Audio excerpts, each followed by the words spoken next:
Oi, pessoal, tudo bem?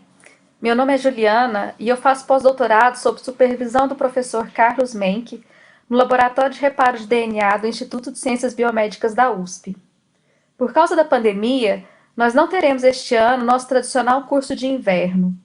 Então, eu vou abordar neste vídeo, muito brevemente, sobre o estudo do reparo de quebras no DNA. E eu espero que, no próximo ano, a gente possa se reunir novamente para o nosso curso presencial.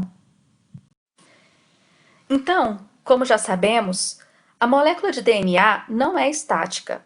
Ela está o tempo todo reagindo com o seu ambiente, sendo que diferentes tipos de danos podem acontecer, como malpareamento de bases, formação de adultos, ligações cruzadas e também quebras, que podem ser de fitas simples, quando ocorrem em apenas uma das fitas, ou quebras de fitas duplas, quando ocorrem, como o nome diz, nas duas fitas.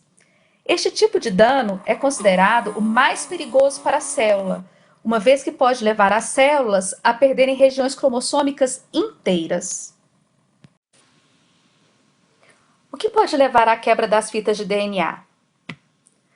Tanto fontes endógenas, através de espécies reativas de oxigênio que surgem de subprodutos do metabolismo mitocondrial, de estrógeno ou de células de defesa, quanto fontes exógenas, como drogas anticancerígenas, cisplatina, doxorubicina e radiação.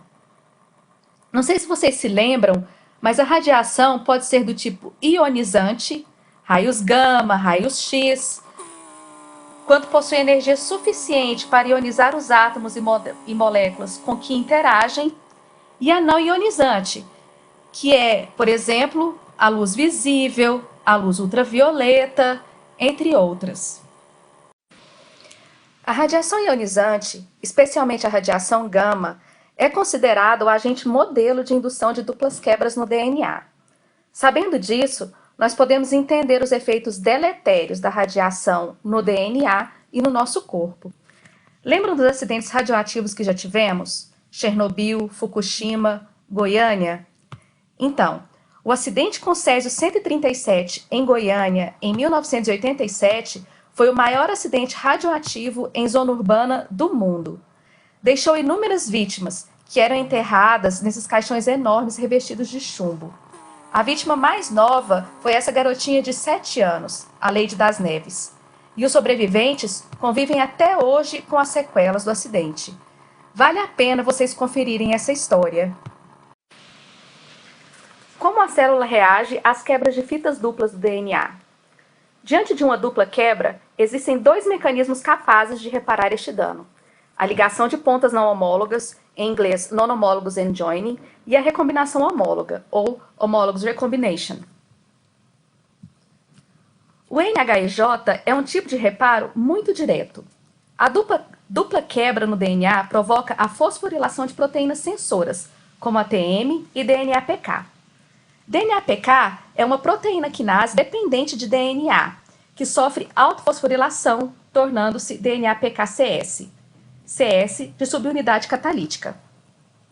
DNA-PK, então, fosforila outras proteínas mediadoras, como a histona H2AX e 53BP1, e forma um complexo com heterodímero Q70, Q80.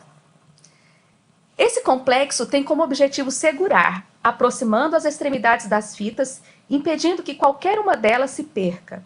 E também inibem a apropriação dessas extremidades por proteínas da via de homologous recombination. Daí, se as pontas forem coesivas, elas são simplesmente religadas pela ligase 4. Se não forem coesivas, sofrem ressecção por artemes e depois são religadas.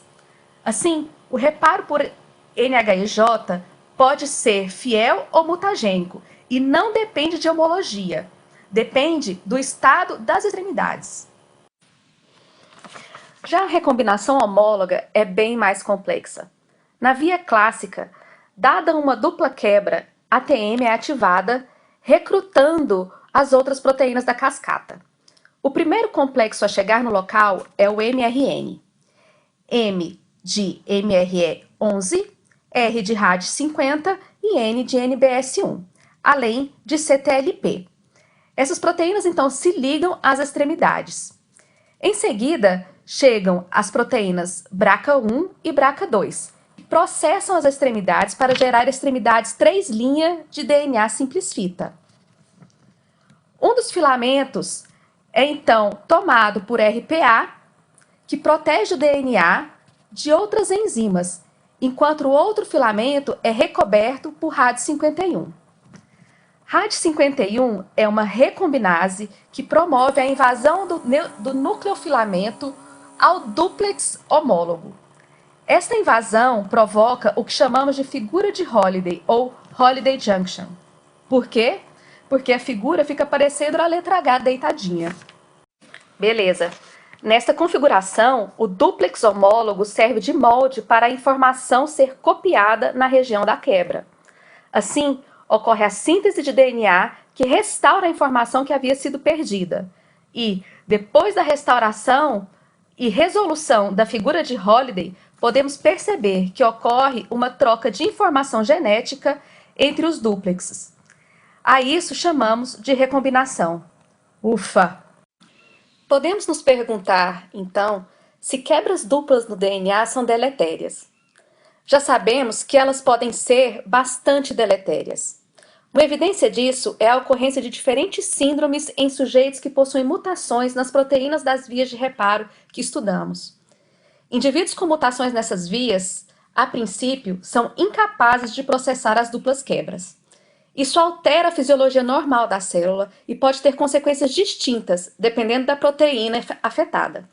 Por exemplo, mutações naquela proteína que eu havia citado, a NBS, acarreta em indivíduos com uma síndrome denominada Niemeyen Breakage Syndrome, que é caracterizada por microcefalia, baixa estatura, com aparência facial distinta e imunodeficiência. Indivíduos com mutações na proteína de WRN apresentam a síndrome de Werner. A síndrome de Werner se caracteriza por um envelhecimento precoce ou progéria, desenvolvimento de cânceres e aterosclerose. Outra síndrome conhecida é a síndrome de Bloom, em que os indivíduos acometidos apresentam baixa estatura, desenvolvimento de diversos cânceres prematuramente e vermelhidão na pele quando expostos ao sol. Às vezes, mutações das proteínas relacionadas ao reparo de duplas quebras não acarretam exatamente em síndromes, mas em um risco bem aumentado no desenvolvimento de alguns tipos de cânceres, como é o caso, por exemplo, de mutações em BRCA1 e BRCA2, que aumentam significativamente a chance do desenvolvimento de cânceres de mama e ovário. Lembra-se da Angelina Jolie? Então, segundo foi noticiado, ela tem exatamente mutações nesses dois genes. Podemos mudar a nossa pergunta e nos indagar, então, se as duplas quebras são sempre deletérias. Neste caso, a resposta é não. A geração de duplas quebras e o seu devido reparo pode ocorrer como parte de eventos biológicos importantes para o organismo. Por exemplo, a indução de homólogos recombination nos gametas é um evento fisiológico normal da célula, importante na geração de diversidade genética. Duplas quebras podem surgir, por exemplo, pelo salto de elementos transponíveis, os transposons, que têm um papel importantíssimo na evolução. Um outro mecanismo que depende da indução de duplas quebras e o seu reparo é a geração de diversidade genética de imunoglobulinas. Lembram-se da recombinação VDJ que ocorre nos linfócitos? É um processo do sistema imune adaptativo que rearranja os segmentos variable, junction e diversity, resultando em novas sequências de aminoácidos nas regiões de ligação do antígeno. Quer mais importante que isso? Menos conhecido, porém, mas também muito importante, é a indução programada de duplas quebras para o controle da expressão de genes early response em neurônios. Fascinante, não é mesmo? Então é isso, pessoal. Acho que foi possível aprendermos a importância das vias de reparo de duplas quebras. Espero que tenham gostado. Se cuidem e defendam sempre a ciência. Um abraço.